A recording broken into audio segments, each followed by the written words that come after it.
Nobody wants to buy a house from a dude who's living in a storage unit. I mean, that's pretty embarrassing.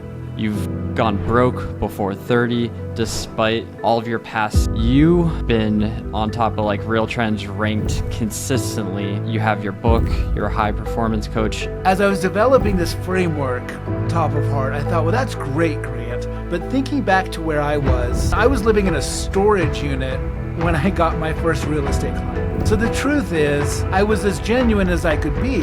What if I show up as I really am, but I kind of suck? I had a really hard time being real and authentic because I wasn't really proud of who I was. I had to do a lot of work before I could start getting comfortable with who I am.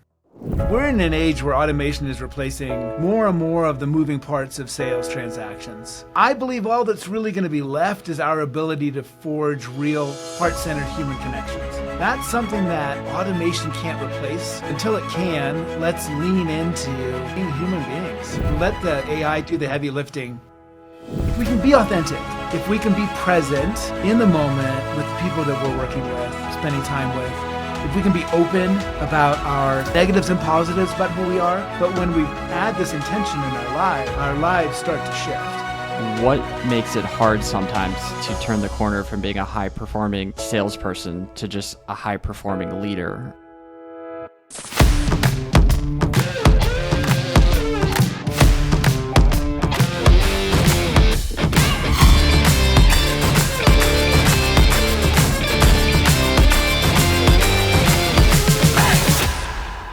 Grant, I appreciate you joining, having you come on. Yeah, it's great to see you. I'm looking forward to catching up a bit. Yeah, it's great to connect and have this conversation. I know it's been a little while. So you're Real Trends ranked top team consistently. You're a high performance coach.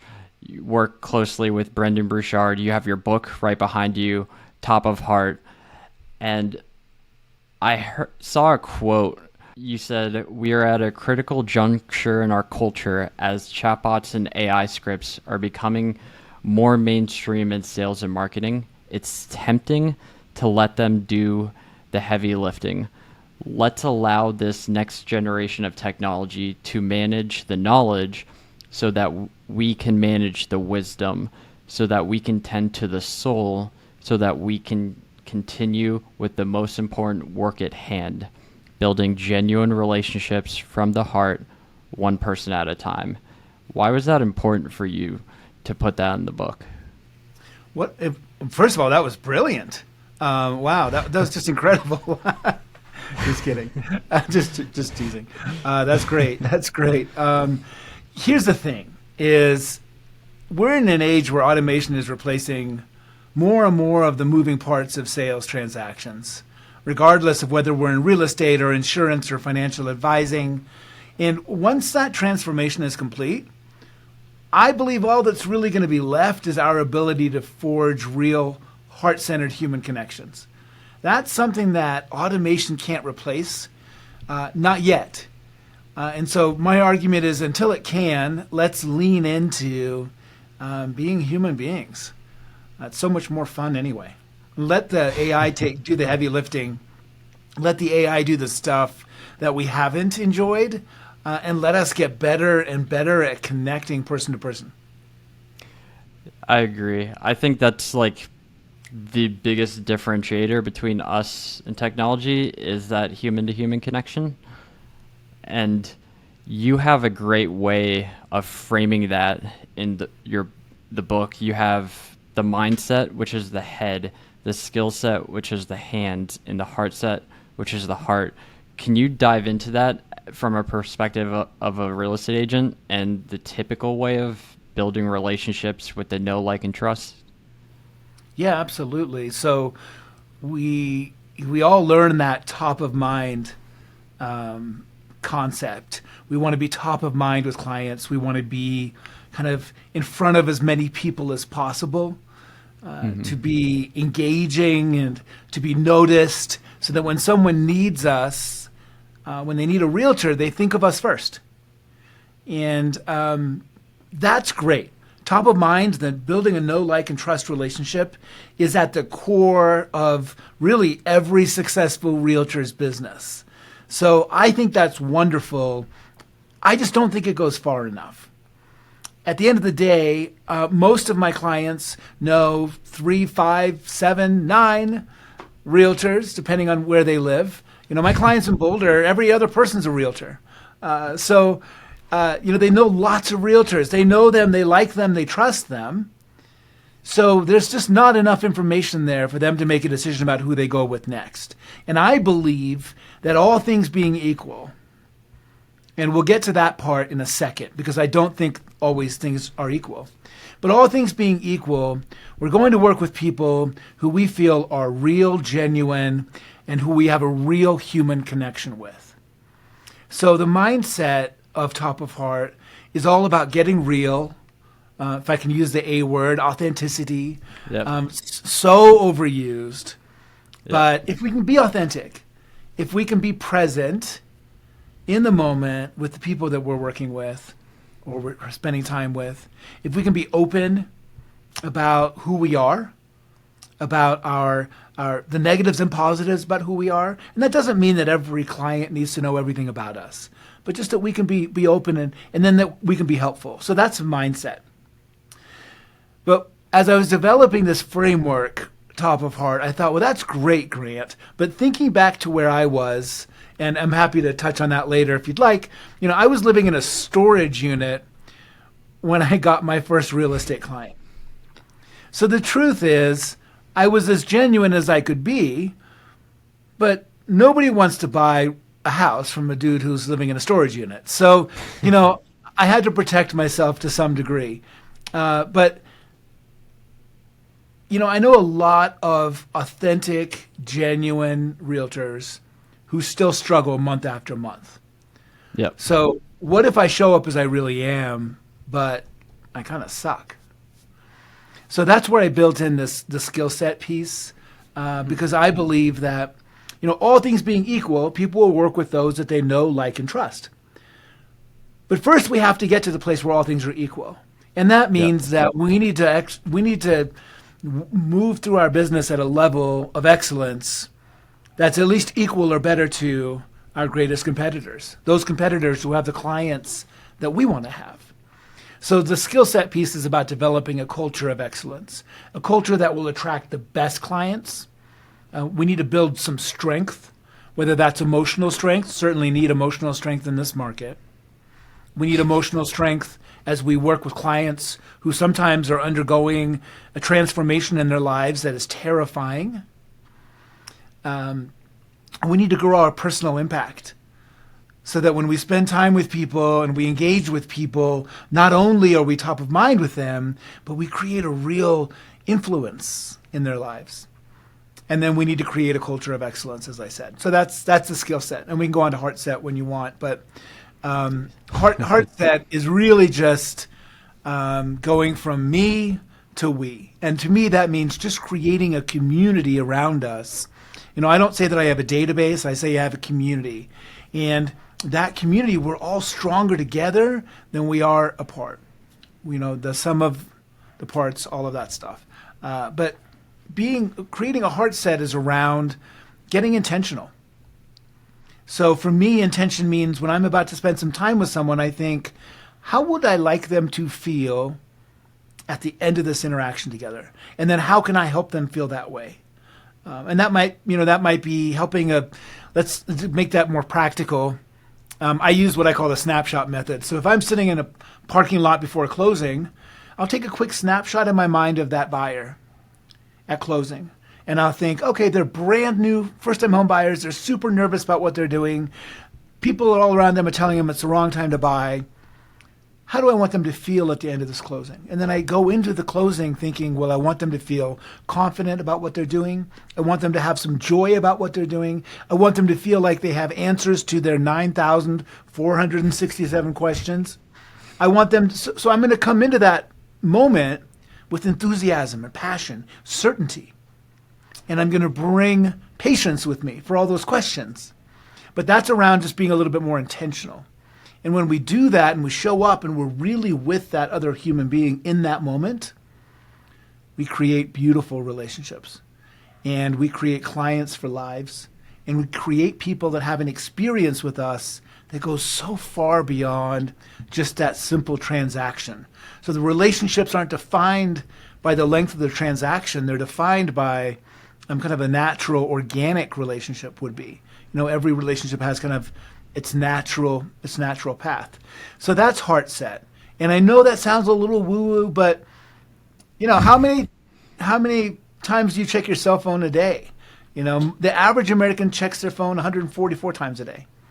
The average realtor, probably 144,000 times a day. Yeah. So we have this real issue about not being where our feet are and not being with our clients in the moment. And when we can do that, then we create these referral moments, I call them, where our clients feel for one reason or another, wow, this is something extra special that's happening here beyond the transaction. So when I'm at lunch with my friends and one of them mentions that they need to make a move in real estate, I'm not going to wait for them to ask for a referral. I'm going to say, you better use my guy or I'm not talking to you again. Like those are the kinds of referrals we want. So that's roughly what the top of heart worldview is all about. Yeah. And you said a lot. Like we can dive into your story a little bit. I want to dive into each one a little bit because like you get 98% of your deals from referrals, past clients, and I really kind of look at you as someone who's, it's funny to say like you've mastered relationships. Like when you saying that out loud, it almost sounds like we should all just naturally understand how to build relationships, but we don't. And you've kind of brought it tactically and made it so that it's easy to learn. Like when I was going through your book, I was like, wow, this is like great. And the first one that I want to touch on is the mindset, because the authenticity, like you said, it's a very big buzzword. Yeah. And what does it mean to you to be truly authentic versus just like the buzzword of saying that? Here's the thing. I think that the buzzword piece is, hey, I'm going to be authentic and joyful, and I'm going to be patient and courageous and have all the confidence. And that's great. That is authentic to me sometimes. But authentic to me also sometimes is admitting to my clients that I am a nightmare when it comes to logistics. Right? Like when we're talking about dates and times and what needs to happen when, I have help for that on my team. Because if it was up to me, I'd be at the wrong restaurant on the wrong day looking for the wrong person. It's just not who I am. And so being authentic about that silly thing, right? I'll give you another example, terrible to admit, as a realtor. Once I go into a building, I lose my sense of direction. If I'm outside of a building, I can point north, south, east, west. Once I'm in a building, I get turned around so easily. Like if I go downstairs to a basement and then I won't remember where the front of the house is once I'm in that room. I mean, that's, as an agent, pretty embarrassing. So an authentic reaction when a client's asking a question where I need to know the answer and I need to know which direction the front of the house is, the realtor Grant who wants to put on a persona like I'm so excellent is just to bullshit my way through that. But the authentic answer is, you know what? Honestly, I get so turned around anytime I walk into a building. And then my clients, I laugh at myself. My clients laugh at me. And they're not hiring me for my sense of direction. Yep. So it's okay. But it's very embarrassing as a realtor, right? Because you'd kind of assume I don't have great vision. I'm not the person that walks into a space and goes, here's how we can transform it. But I have people that can help with that. So one, being authentic on the buzzword sense is being authentic about all the positives about us. Being authentic, really being authentic, is being okay in our own skin and understanding that we have weaknesses too. And that's all right. So what the funny thing is, as soon as we start getting real with people about what we're not great at, they start to perceive us as a better expert in the things that we are great at. And so it's kind of this funny thing where when you're vulnerable for a moment, it ends up building strength. And that's interesting because, like, on one side of the coin, you could look at how vulnerable you are, and then I could look at, like, your clientele base. Like, you work with a lot of high end, like, you sell, like, luxury properties, and someone would be like, well, like, oh, I can't be vulnerable because my clients are, like, at a different level, or, and I'm not saying they're at a different level than you, but, like, I'm just kind of placating through that idea. Yeah, absolutely. And let's face it, there are people who need us to stand up to them in certain ways with strength. So there are some overpowering personalities who I'm going to be a little tougher with. And I might need to be a little tougher with them so that they respect me. And some of those people will test you along the way. And so when that happens, I like to hold a firm boundary. And so it's not always this soft, gentle vulnerability where I'm just pouring out my heart, right? Yeah. But it's still responding with, hey, Andrew, I know what you think realtors should be good at. I'm just not good at that. Here's what I'm great at. So it's still authentic. It doesn't feel soft and lovey-dovey and woo-woo, but it's the same thing. It's just being direct. So some of those people need that more direct thing. But here's the real secret. The higher net worth my clients are, typically, the more that they appreciate the vulnerability because they are read bullshit all day long. That's all they get from people. So they love it. I had a baseball guy. Apparently he's famous. Apparently a lot of people know who he is. I could care less what he does. You know what I mean? Like I don't follow baseball, so I had no starry eyes with him, and he loved that because I could just be real with him and say, "Look, dude, your house is trashed. Like we need to do some stuff." He had some renters in there. It wasn't him. We need to do some stuff. This is a luxury property. We need to do a lot of work here to put this at another level.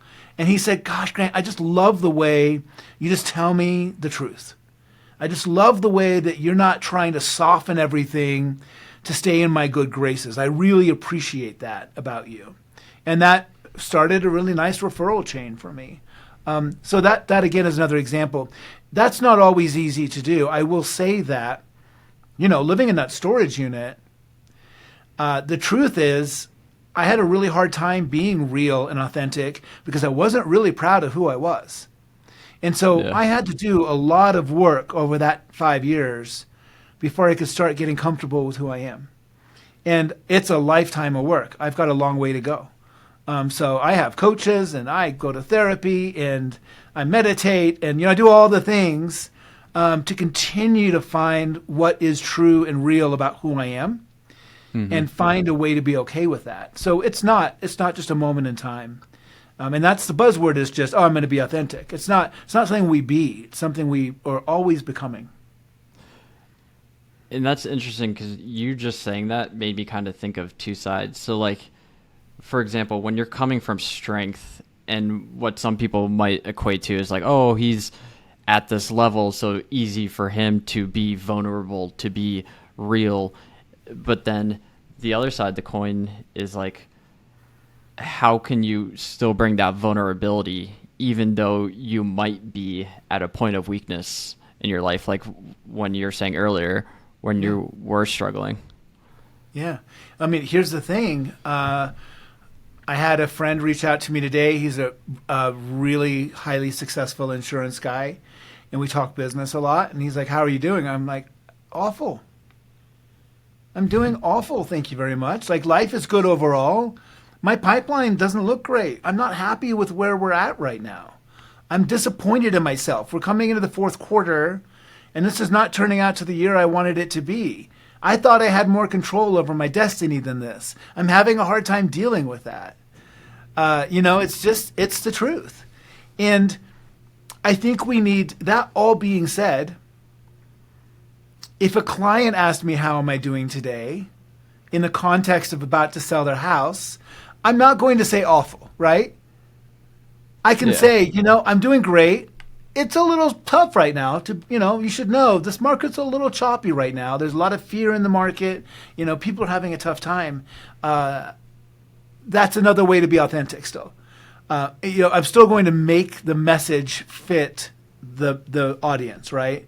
But yeah, I mean, I think at every level we've got to be authentic. I mean, I have a friend who sold his business for 9 figures. He didn't do that by pretending to be someone he's not. He didn't do that by being this perfect human being. He did that by being an expert at a few tiny little things that he does and being a complete disaster at everything else and being okay with that, being authentic about that. So I don't think this is a matter of talking about levels. I think we need to be humble no matter where we're at. Yeah. And that kind of ties into like the empathy side of it. Because vulnerability, as you said, it's letting other people see who you are. Empathy is letting other people feel seen, heard, understood. And I just think, for example, like myself, like I think of like my spouse, like I'm a relentless problem solver. It's easy for me to come at a situation where she brings something to me. I'm like, and I'm trying to problem solve it. And something that I've heard recently is you actually want to actually sit in the mud with the person and let them kind of allow them to be heard and understood. Is that correct? Or how would you put it? Yeah, absolutely. Look, sometimes I was just coaching, I had a coaching session right before this, and I was just expressing to my coaching clients that sometimes we need to allow space for the person to, grab a gallon of ice cream, turn on Netflix, and feel sorry for themselves for a little bit. And that sometimes we can join them in that a little bit. That's part of the human experience. There's a time to wallow, and there's a time to get into action and find solutions. But it doesn't feel good when we're at the bottom or we're in a really tough space. Yep. It's hard when it's not acknowledged, and it's almost ignored when somebody says, "Hey, I've got the solution for you." I know that you're not capable of finding your own solution. So I'd like to offer you mine. That doesn't feel good to anybody. So I like your description. Brené Brown writes some really great stuff around vulnerability and shame, and I love her stuff, and she talks about stuff like that too. But I think it's about meeting people where they are. So when you call, silly example, I don't remember if I put this in the book or not, but it's one of my favorite examples. You call the dentist and you're like, it's Monday morning. I've had a toothache since Friday at 6. And as soon as the toothache started, like you guys were closed for business, I've had the worst weekend of my life with this pain. I've tried everything. Is there any chance I can get into the dentist? And the receptionist goes, okay, sounds good. Hold a moment while I check the calendar. No, it's not good. It sounds good. What are you talking about? I just expressed this terrible weekend I had. And so there's a reality in business. We got to keep moving quickly. But it's just as efficient. It takes no more time to say, wow, that sounds awful. Hold on, let me see if I can help. Right? It's just thinking about the human experience. And so I think one of the greatest gifts we can give another human being is to help them be seen. And so we need to help people be seen in their pain and also in their joy, and in their brilliance and in their struggle. And so I just think Top of Heart is all about just bringing that humanity that we're talking about back into business. Obviously, we can apply it in personal life too. So. Yeah, and I want to get into, because you made a comment of not all things are equal, and that's going to tie into the skill set side, I feel like. But I do want to go down that thread a little bit that you just said. How do you, because I think one of the biggest things that people can transfer is like their thought process around things. And when you're going 100 miles per hour, for example, like the last 2 years of real estate, and there's things flying left and right, deals are going, you're you're keeping busy, it can be hard to slow down sometimes. How do you think through the process of like, hey, let me be present, let me be there for the person in front of me? Like, what goes through your mind sometimes, or is there something that you have to kind of tell yourself before you go into a situation? Yeah, that's a great question. So first of all, the reason I wrote the book about all this stuff is because I have not mastered relationships. I had to think through how I get better at it. So I was so bad at it that I had to turn it into something explainable, right? A lot of people are beautiful with relationships. They could never write a book about it because they have no idea how they do it because it comes so naturally to them. I'm a bit of an alien, and I had to figure out, like, how do I do this human being stuff? And so that's kind of why I wrote the book, right? So the first thing I'll say is, please know, in a slow market, in a busy market, in any market, I get this right 10 or 15% of the time. So this is a practice. I'm working on this constantly. That being said, I have a couple tricks. So anytime my car goes into park, I take a moment, I do a very, very quick meditation. Sometimes it's 10 seconds, sometimes it's hopefully a minute. And I just think release. It's a Brendan Burchard meditation technique. It's where it comes from. But you can think of whatever words you want. So I just very quickly, anytime my car goes in park, I do that. Then I think about where I'm stepping into, what I'm about to step into. So I used to slam my car into the parking lot, run into lunch, right, hang up the phone as I'm walking into lunch, look at my calendar. Who am I talking to? John. Hey, John, how you doing? Man, what a great day. Can you believe it? Whoa, I just got off the inspection objection, and it was crazy. These new clients they're just insane. They're always worried. And I mean, wasn't a great person to have lunch with, right? I just kind of pulled in whatever stuff came from the morning into lunch. And a lot of times that happens from my car because I'm going from one place to the other. So I just set this memory trick that anytime my car goes into park, it reminds me just to be intentional about what's about to happen. That's an example. When I back my car into my garage at night, my car goes into park, and I think, what's the energy I want to bring into my home this evening? How can I be a better leader of my family this evening? How can I open the door and have an open heart for my Pomeranian? Because he's going to come running to the back door. Am I going to be like, get off me, I got to move on to the next thing? Or am I going to take a moment with this dog that has a precious, limited life? And I know that sounds silly, but that's just another great example, right? Yeah. So what's the energy I want to bring into the house? It doesn't mean I'm always in a great mood. But I might think, I'm really unhappy about this deal that just terminated. But I'm going to bring the energy in the room, just being a little quiet. I'm going to ask them how their day was. And I'm not going to think about this deal for the next 30 minutes. Or I'm going to walk in and say, you know what?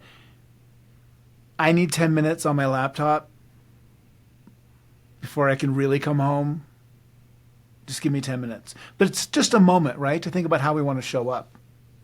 I don't have kids, but my clients who do say this is one of the most powerful things that has really changed their relationship with their kids.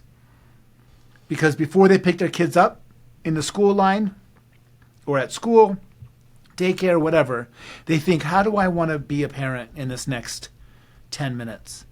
It can dramatically change your relationships. So that's just one little tool I use.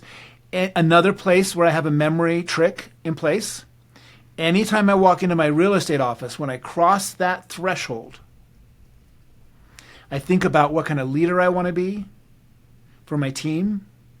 I think what kind of realtor I want to be for my clients, and I think about what kind of colleague I want to be for people in my office. And, sometimes in that intention, because I'm human, I think, I don't want to do any of that stuff. Great, cool. I don't want to be a leader. I don't want to be any of those things right now. I'm in a bad place. Great. Then I know to go into my office, close my door, and be a little quiet. That's fine. At least it's some intention. But a lot of times what I'll think, usually one of those will make me think about an action I can take. Oh, you know what? The kind of colleague I want to be, I want to tell Andrew how much I love the newsletter that he sends out. Like, he's my newsletter hero. He has the best content. Don't know how he does it. So, it's just little things. But when we add this intention in our lives start to shift. And frankly, on the real estate side, on the client side, when we have intention with our clients like that, that's where all the referrals live. It's where all the profit is. It's unbelievable. So if I'm hearing you correctly, I'm going to be vulnerable for a second and use myself as an example. And I don't even know why I said that, because I should have just went through it.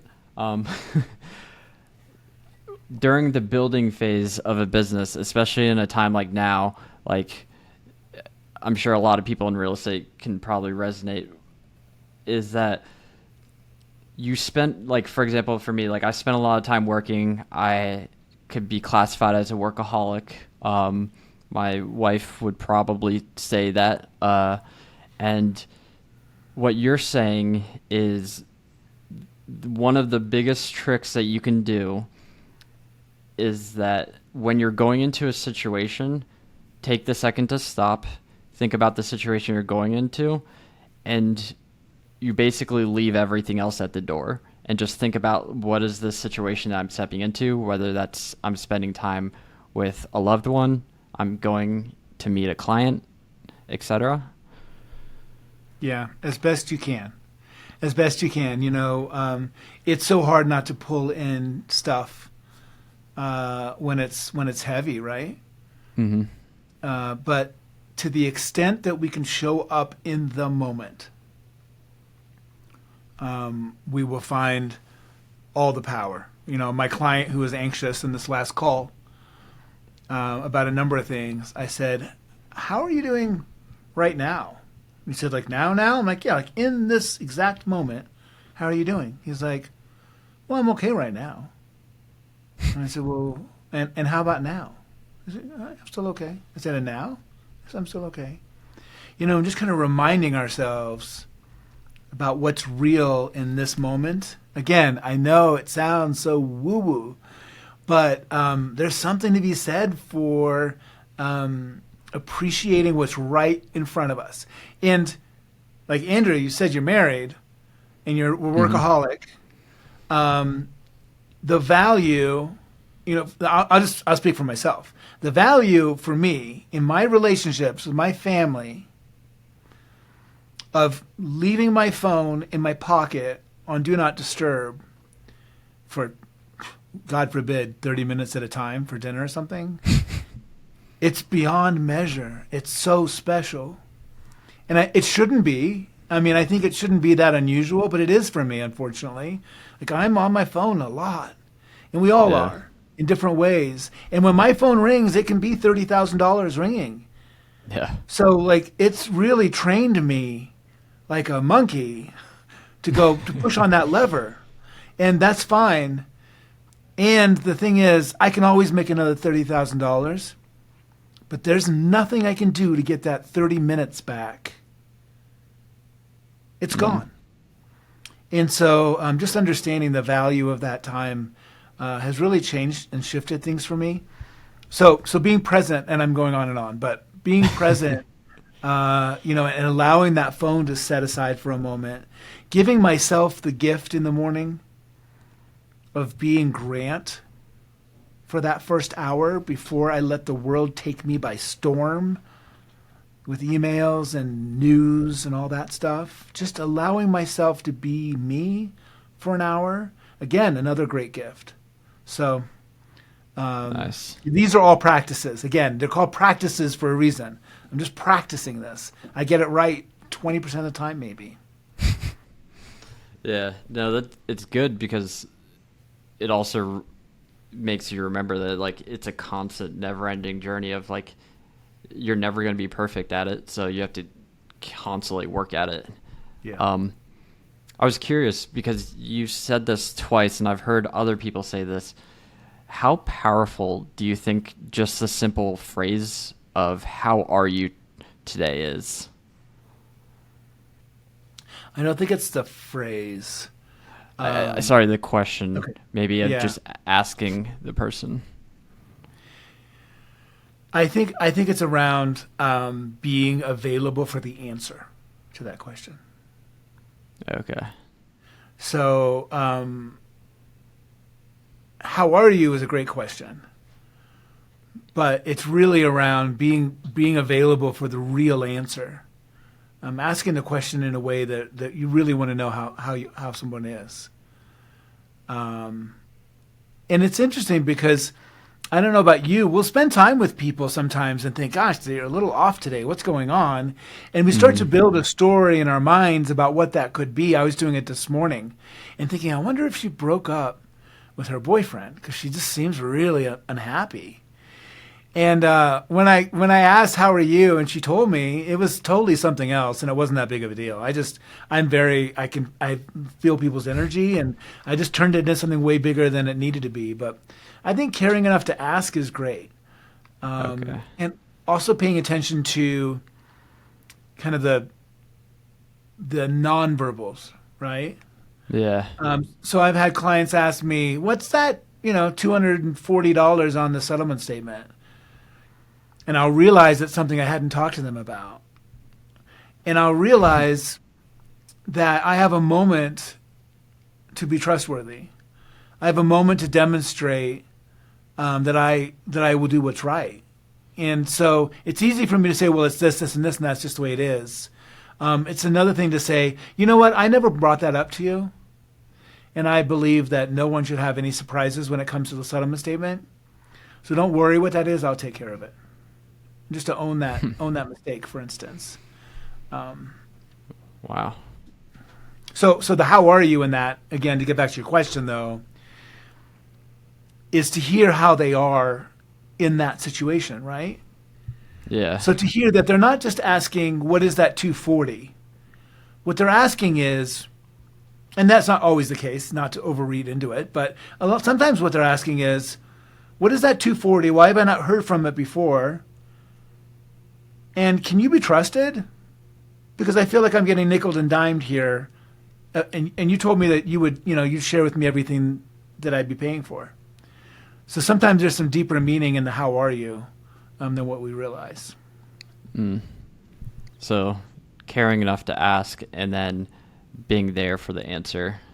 Yeah. And the real Well answer. said. Yeah, well said. Yeah.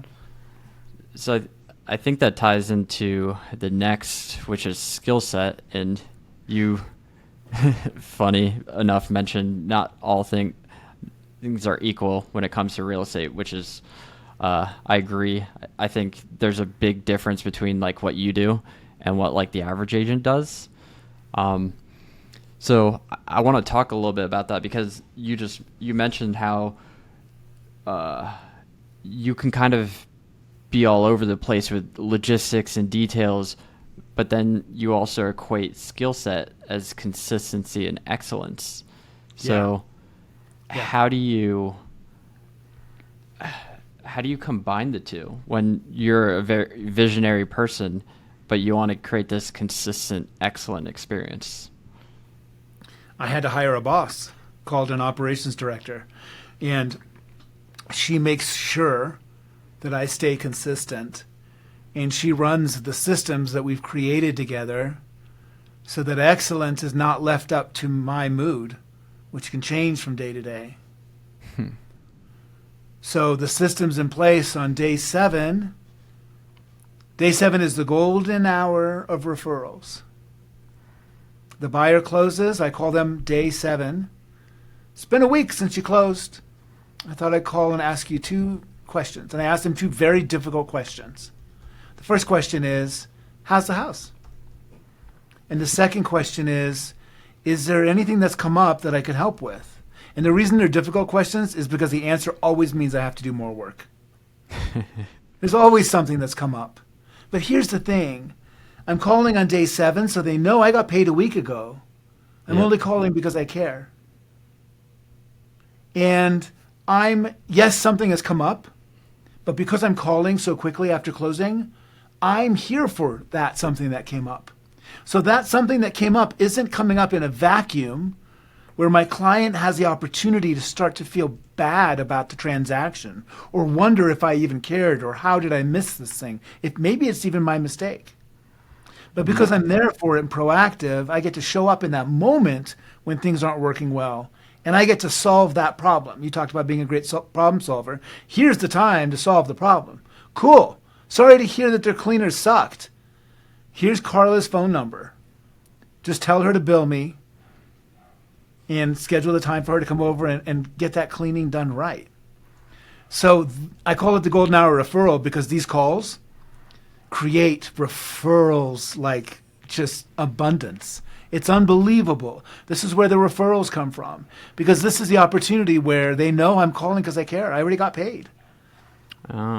So to answer your question, though, again, going back to your question, that gets implemented consistently because I'm not the one in charge of consistently implementing it. All I have to do is follow the action that shows up on my computer screen. And so having that excellence built in through system and through personnel is the secret. If you haven't read Who Not How by Dan Sullivan and Benjamin Hardy, it's a great book.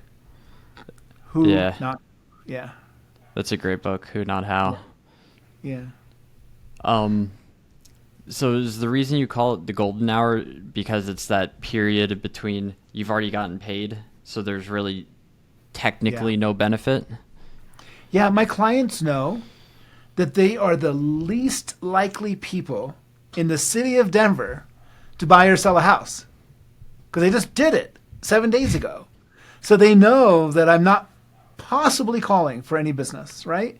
Mm-hmm. Sometimes, by the way, when I call them, you can hear them waiting for what's the other shoe that's going to drop. Is he about to ask for a referral? Is he about to ask who else we know? And so when I don't do that, then their back goes down a little bit, their shoulders drop a little bit. You can hear it on the phone, and they realize, oh, I'm really just calling to see how they are and how things are going for them. And again, I don't always execute on that plan the way I should. It's a practice. Yeah.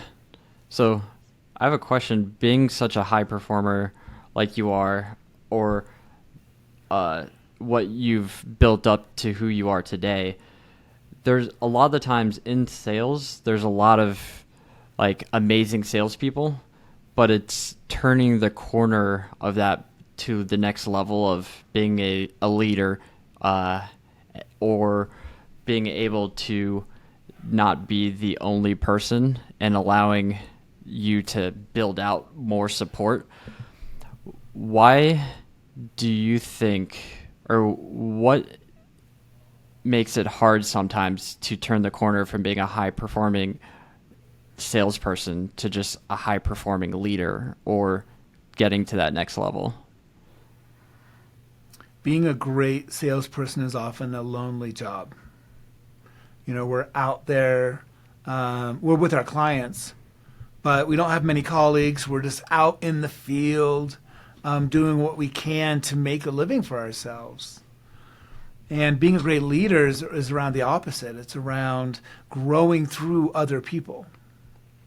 So rather than growing through our efforts, which we've built a lot of pride around. I mean, listen to me talk about how great I am, right? I built a lot of pride around, wow, look at me. I do such a great job. But it's about building that pride through other people. It's about helping other people grow. And it's another phase. And I don't think it makes sense for everyone.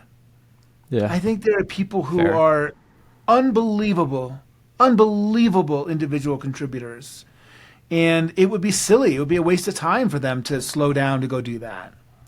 I've always seen real estate as a vehicle, an opportunity to get paid for personal development, really. to get paid to develop myself as a human being. That's what I think we do in sales. Yep. And so I want now to share that with others. But that's not for everyone. It's a totally different skill set. And so it's kind of one of those moments where you say, well, what got me here is not going to get me there. Maybe I'm not the best person to do this. I had a buyer agent on my team, and I started giving her the buyers who were a little more marginal. Wasn't sure if they were going to close. Didn't know if they could really afford the house. They wanted to look all over the place. So I'd give her those buyers. And what I found out very quickly is that she's twice the buyer agent I am. She's so good at it. I mean, unbelievable. To the point where I was happy to give her all of my best clients too, because she just had a skill set on the buy side that I didn't have. So the cool thing when we start to lead and work through other people is we find out a lot of times it's not really our greatest skill. And so I kept the listings, but now what I'm starting to find out is, honestly, I've worked really hard to be a great realtor, but I think it's my hard work and my commitment that has made me good enough for my clients. But I'm not irreplaceable as a realtor in any way. What I bring to how I can write and speak and coach, I believe is a very unique take that's based on my experience that no one else has, and my life that no one else has. And so I feel like that's a really unique thing that I can lean into. So I think finding our own unique abilities, which, by the way, again, is a Dan Sullivan term, so I have to give him credit for that. But it's a unique ability, meaning what am I really meant to do? Why was I born? And I'm starting to discover that in a different business. So I think as leaders, when we allow other people as leaders to step into the roles that they're great at, we start to see what opens up for us. But we can't do that until we give away some of the work that maybe is in our 80%. It's not really the stuff that we're made to do. We can do it, but we're not exceptional at it. When we can give that away, that's when we become real leaders and help others grow into what they're great at. So does that tie into like the strengths exercise in your book? Yeah, I mean, I think it's about understanding where we bring a powerful skill set, right? Where we bring an aptitude to something, or where we don't. But yes, in the skill sets, it's really around understanding where we can create some excellence, where we can do things at a level that we're really proud of. It's also understanding, though, where good enough is good enough. In some cases, we might realize that's not going to be my skill set. I can learn it, but then I need to teach it to someone who can help me with it. That's part of strength and skill set. Yes. Okay. So I do want to talk about some of the you mentioned how like your story, your experiences have kind of built to who you are today. So what are some of the less obvious reasons why you've achieved what you've been able to achieve? What are the less obvious reasons? Yeah, so the obvious reasons would be working hard, all that kind of stuff. What are the less obvious reasons? I'm very impatient, which could be a negative thing, but I think it's a positive thing when it comes to being an entrepreneur. Yep. I am not great with my money, which is a negative thing, but is a great thing when you're an entrepreneur, because I'm just happy to put it all back into the business, keep investing and growing and investing and growing, and instead of paying myself like I should. That would be another example. Also, though, I'm not great with money. I like to buy nice things, and instead of putting it in savings accounts like I should, but it creates a drive for me. So that it's like, oh gosh, this is my new level. I'm spending this much money a month. I'm gonna have to achieve more to get that done. I mean, that sounds silly, but that chases me forward, right? Now, as I'm maturing, I'm understanding this, and I'm realizing the next level is going to be about learning how to have a better money mindset and learning how to manage my money better. So I'm not saying it's okay that I had those weaknesses. I'm just saying that those will be some less obvious reasons why I am successful. No, those are good because it's funny because there's always a flip side to everything, and Right. kind of like you pointed out. So what are you having to learn about money now that you wish you may have learned earlier? I think if I could talk to myself from 5 years ago, what I would say is set a budget and hold that budget and use the excess money every month to invest and grow your wealth. It's what every smart money guy will teach you. I just wasn't ready to do it yet. I also think I tend to believe that I'm the best investment there is for me. Yeah. So I think that's a good bet to invest in my business and in my growth. And, because I've invested in my growth, it's helped me a lot. It's worked out. But there comes a time when you need to diversify beyond yourself. And I'm 51. You start to think about, look, as long as I'm alive, I'll be working because to me, work is play. Yep. As long as I can get to do what I love, that's fine. I don't need to worry about retirement, but I do need to worry that, things happen. And I want to make sure that I have that little nest egg to protect myself. And so you start to think a little differently. And selfishly, that's the reason why I asked you is because I think the same way in that I'd rather put money back into myself and my business because I feel like I have been the biggest contributor because I've gone through my own struggles. I've been broke, and investing in myself has turned out upside always. And also I've had the same struggle of actually paying myself right. So that I'm selfishly curious, is there a turning point, or is it just better in the earlier to keep investing in yourself, and then maybe at some point you reach that you're like, okay, let me start to diversify? I think that having a habit of giving money away to causes you care about, giving money away to savings accounts, and then investing in your business is the right mix, and that mix will just change over time. But creating a habit early on when the numbers are smaller is much easier. Okay. So instead of saying I'm going to give 10% of everything I make to causes I care about when I'm making $1 million a year, well, that's great. But you're not going to just suddenly start stroking a $100,000 check every year because you made that promise to yourself. So do it while it's easier and more palatable. Same thing with savings. I mean,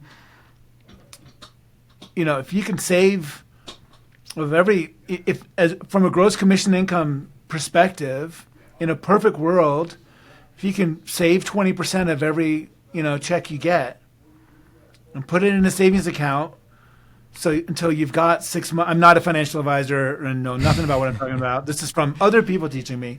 If you can have 6 months set aside in a savings account for a rainy day, that's great. And then everything above that 6 months reserve, you can start investing with that 20% you take out of every check.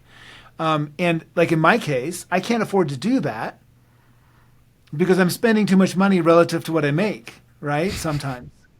And so what that means is I need to either make more and hold the line with how much I spend, or I need to start spending less. And so for me, it always drives me to make more because I'm like, well, I can always make more. That's way easier than spending less. Yeah. But at some point, you've got to hold the line so that you get that gap, so that you can give money away and so you can save more money. So you've got to make a decision about, and I just don't like the scarcity mindset of, okay, well then I'm just, I need to sell my car and get a cheaper car and need to live in it. No, that doesn't work for me. I work too hard. I want the fun stuff, But at some point, you've got to hold the line and say, hey, we've got everything we need for the next few years. Let's let the income grow, and let's kind of catch up to ourselves a little bit, and let's put some money aside. So at the end of the day, these are all mind tricks we've got to play on ourselves to make ourselves happy about how we manage our money. And a lot of people are a lot smarter at this than I am. So my perspective, hopefully, is from someone who's kind of broken when it comes to that money mindset. But I'm working on it. And, at some point, look, like, you don't need another watch. At some point, it's like, all right, you start to realize what you value. Yeah. And what you're willing to spend money on and what doesn't make any sense. And that allows for a little bit more room for savings too. I try to, if I'm going to go buy a watch now that's an expensive watch, I want to put at least that much money in the savings account. So if I want a $10,000 watch, I better have $20,000. And then that forces me to put money into savings and take it out. That's still probably not the best money management, but at least it's better than just buying the watch, right? Yeah. So I just play those games with myself constantly. If I see a $300 shirt that I could buy and I don't buy it, I take that $300 and I spend it right then, and I spend it into my savings account. So it's just these little games I play with myself to make myself save better. But I've got a long way to go. Nice. I like that. It's like you're tricking yourself and you're kind of gamifying it too. Yes, exactly. Because then it doesn't feel so shameful and so serious. Having a great financial advisor is the best thing. And really getting good advice from people that you trust about your money is a super smart thing as well. So here's a question. Being in the millennial generation, there's a lot of books now that have been coming out from like Ramit Sethi, Tony Robbins about financial advisors. Yeah. And it makes you have this negative outlook on them. Yeah. And for example, like, should someone like me be looking for someone who doesn't charge by a fee base, they charge by hour? Or like, how do you think through like, okay, this financial advisor, it's good, it's worth it, it's valuable, and I should be. It's an easy answer. It's a really easy answer. Just like in real estate, we have a fiduciary responsibility to our clients. We want a financial advisor that has a fiduciary responsibility to us. So they are legally obligated, based on our legal relationship, to put our interests first. And they don't work on commission. And by the way, I've been a stockbroker and, I've done all that stuff. Yeah, so that's why I asked. But at the end of the day, we want somebody that is an advisor. I know a really great fiduciary fee-based advisor. And here's my experience with them. They refer a lot of their clients to me. And I can't tell you how many people have said to me, I've been with so-and-so for 30 years. He's the reason we're able to retire and move to Hawaii. They helped us, navigate some really choppy financial waters. So I've seen the value of that from that perspective. But you can also do it yourself. And I think Anthony Robbins has written some brilliant books. At the end of the day, putting money into an index fund, they tell me, I'm not suggesting, is a great, is a great way just to believe in the value of what we're doing as a country, right? And buying a few properties, et cetera. But understanding, going back to the authenticity thing, understanding what works for us. So for me, buying rental properties at this stage of my life does not work. All of my life, I've got my coaching and my real estate practice all based on the real estate market. The last thing I want to do is put any more of my money and effort into real estate. I know that might not make sense financially, but I know it makes sense for me to sleep at night not having more money in real estate. Also, for instance, I'm about to sell my house to move into another house. And everyone says, well, you should hold on to it and rent it out. It's got a low interest rate. Financially, it makes the most sense in the world. But I also know myself really well, and I know I would drive by that house 3 times a day to check its condition. And what are those people doing with that, my favorite oak tree out front?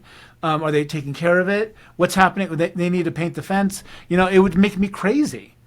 So sometimes these things that are the things we're supposed to do, they just don't feel right to us. And we need to know and honor that as well. That's also part of authenticity. Nice. That's great. I do want to go to one thing that I feel like you excel at really well, which is referrals and repeat clients. And I want to bring a little tactics around that because I feel like you, whether intentionally or unintentionally, you have a, let's just call it a strategy for lack of better terms of like how to have relationships at scale with people. Can you walk me through that? Well, actually, the at scale part, the trick is, as I think it was Jimmy Mackin who said it, that I heard him say, to do things that don't scale. Yep. So, but here's my twist on that, is to create efficient systems for doing things that don't scale. So right now it's October 13th while we're talking. Mm-hmm. My operations director is in her 2-hour time block. She has 6 2-hour time blocks last week and this week. And she's hand writing all of the envelopes for Thanksgiving cards.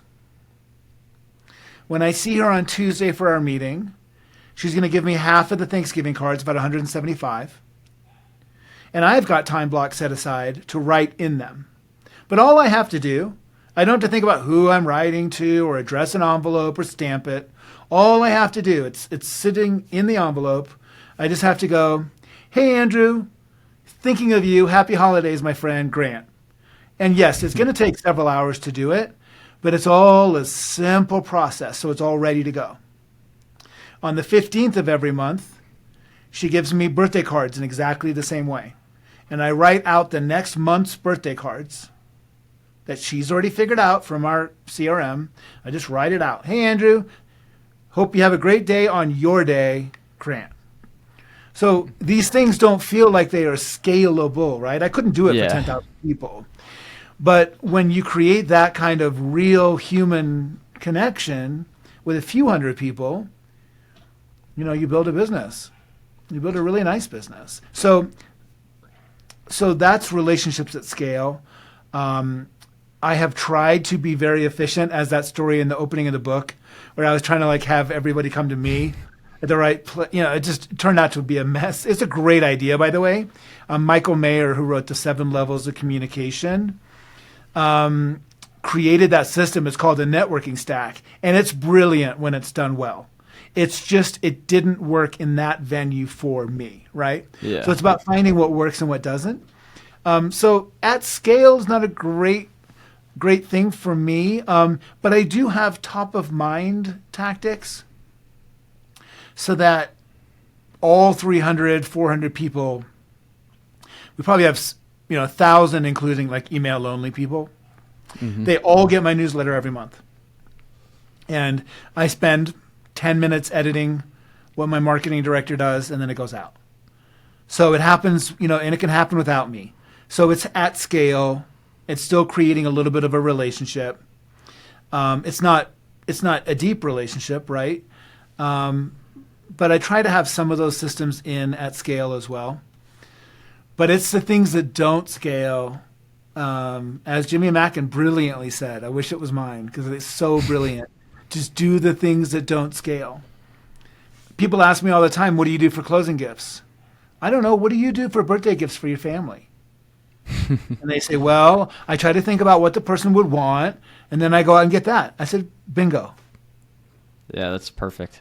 Right? I don't give my sister, a vase that has the Grant Muller Group printed on it. That's not a gift. That's a marketing piece. And nothing wrong with that, but just be clear about the difference. Don't call it a gift. It's a marketing piece. Yeah. And I guess I should clarify the reason I asked, because I feel like you have this campaign level way of thinking where, because I heard you say, for example, every 90 days you make a strategic thought process to reach out to, I think it was every sphere, or was it? Yeah. I talk to about 300 people. I have a conversation with each one of them every 90 days. Again, in a perfect world. And I go through, and the goal is to have a conversation. And a lot of coaches teach us it has to be a phone call. Well, I don't know about you, but I don't want to talk to anybody on the phone. Almost nobody on the phone, right? I'm not. Unless I'm stuck in traffic, I don't want to talk on the phone. And so I think about what's the natural way that this person and I communicate. And I've had people, believe it or not, I've had complete relationships with them on Facebook to the point where I'm showing them property and I realize they're going to write an offer and I don't even have their email address or their phone number, right? Sometimes that happens. So having a conversation in whatever context we naturally have a conversation. But I call it a conversation because it's not just a one-way broadcast. I want to engage them and just hear how they are. And often I'll just say, hey, I was just thinking of you. How are you? It feels so good to be thought of sometimes. So it is a campaign level thing. If it's happened 2 months, 2 90-day periods in a row, 2 quarters in a row, where I see the person's name and I have a negative reaction and I don't really want to reach out to them, then I just delete them. Because I don't want a business with people I don't want to talk to. And that helps me stay genuine. I feel like some people would be like, wait, you just delete your past client? Yeah. Well, I don't have past clients. I only have clients, right? And and to me, when a buyer closes, when I'm walking out of that closing, I think to myself, they're a listing lead. Right? They're just a future listing. So they're not just that, they're the relationship and all those things. But from a transactional perspective, I try not to ever say past client for that reason. And I'll credit Amy Youngren, I think, is the one that I heard that from. I try to credit these things that I learn from people when I can. It gets hard sometimes when you... So many brilliant people saying so many brilliant things. Yeah, absolutely. Yeah. So I did have one curious question. You said when you worked underneath Leslie at Charles Schwab, she taught you like an MBA in a short amount of time, almost. Is that true? Yeah. The biggest lesson she taught me, the process will free you. You know, we had a lot of people we were responsible for. Billions of dollars a day going through that department. It was a really big job we had. And she taught me that, you know, you've really got to put the systems in place and the processes in place so you're not making stuff up every single day, starting from scratch. And that was the biggest thing she taught me. She also taught me some ninja moves from a corporate politics perspective. She was a brilliant strategist as far as moving your career up the ladder, and how to do that in choppy waters. But yeah, I learned so much from her. Nice. I like the process will free you because it kind of reminds me of a friend you may know, Ben Moss with Compass. Yeah. He calls it structured fluidity, where it's like awesome. where you have structure, it allows you to move more fluidly. And obviously I'm paraphrasing and probably making it sound worse. But no, that's great. Yeah. I mean, I think when you have some boundaries around what you're doing, I mean, freedom we often think of as having absolutely no restrictions, right? But nobody has that freedom. My clients sometimes say, gosh, I wish I had $5 million so I could buy a house, and it would just make all this so easy. We wouldn't have the same trade-offs. But the truth is the $5 million client is only buying one $5 million house. So when they say yes to that house, they're saying no to all of their other options, including living in another place, right? Yep. And so none of us have true freedom where we have no restrictions or no consequences.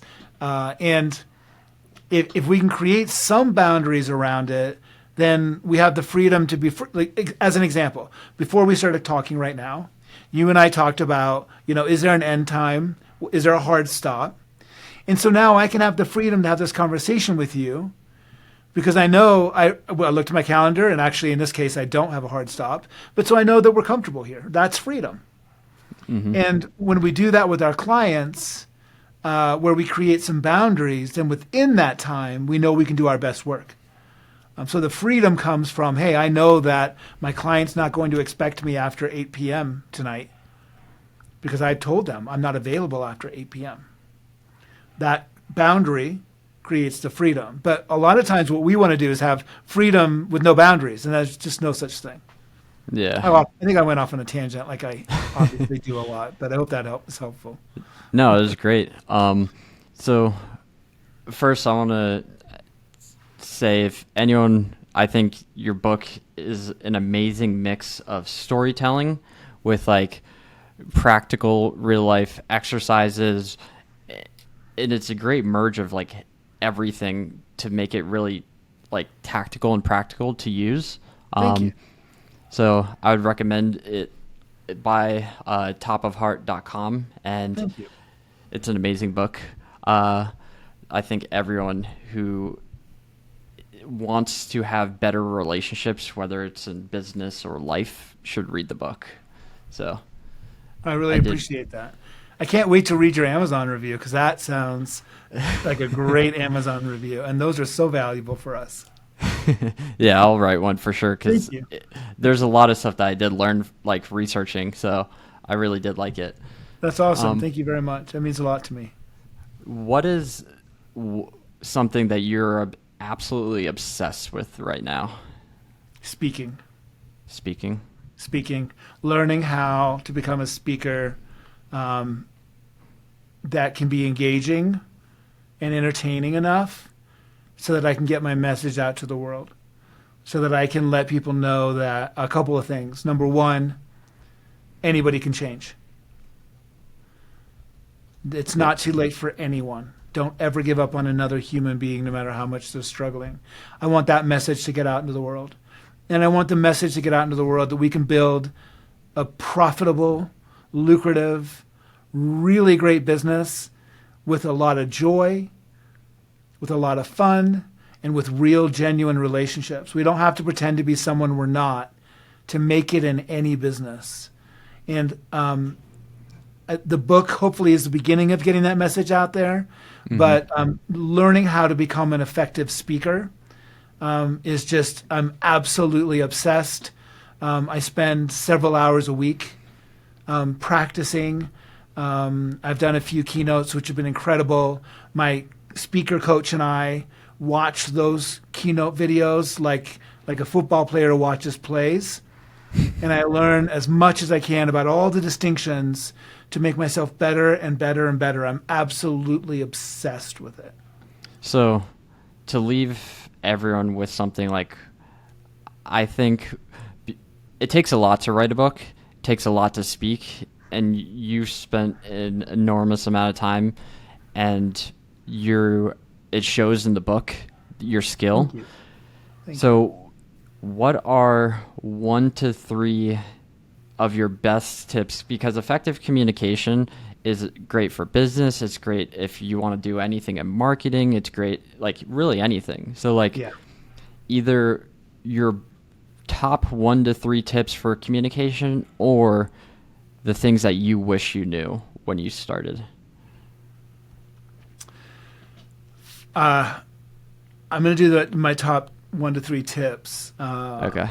Number 1, learn from someone that does what you want to do at a high level. Find somebody that's got what you want and ask them if they will help you. And that can mean a paid coach, sure, but that also might mean a mentor or just reading their life story. I don't know.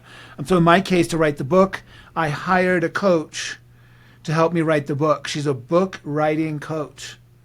See the themes here that I have? I mean, obviously, I was just learning from other people.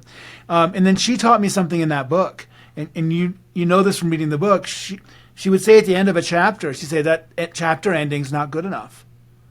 It doesn't make me want to keep reading this book. Or she'd say this chapter beginning is not good enough. So she taught me that chapter endings and beginnings are really critical to making a book good, because that's the part that makes you not want to put the book down. Well, take that and apply that to your marketing hooks, to your videos, to your emails, to your conversations. That's the communication lesson I got from writing the book. And then the big life lesson from writing the book is it's just like everything else. We think there's going to be this moment where we give the speech, we close the deal, we marry the girl, we publish the book, and that's the end. But that's the beginning. It's not the end. So I wrote the book and I'm like, okay, I'm done. And it's like, no. Like now you're going to spend the next 5 years making sure it gets into the right hands. And so it's like everything else worthwhile in life. It's a journey, not an end point. Nice. I love that. And I love the beginning and end. So I want to thank you. I appreciate your wisdom, and I appreciate you coming on, sharing everything that you've learned, and just for being you. Thank you. Appreciate it. I appreciate you so much.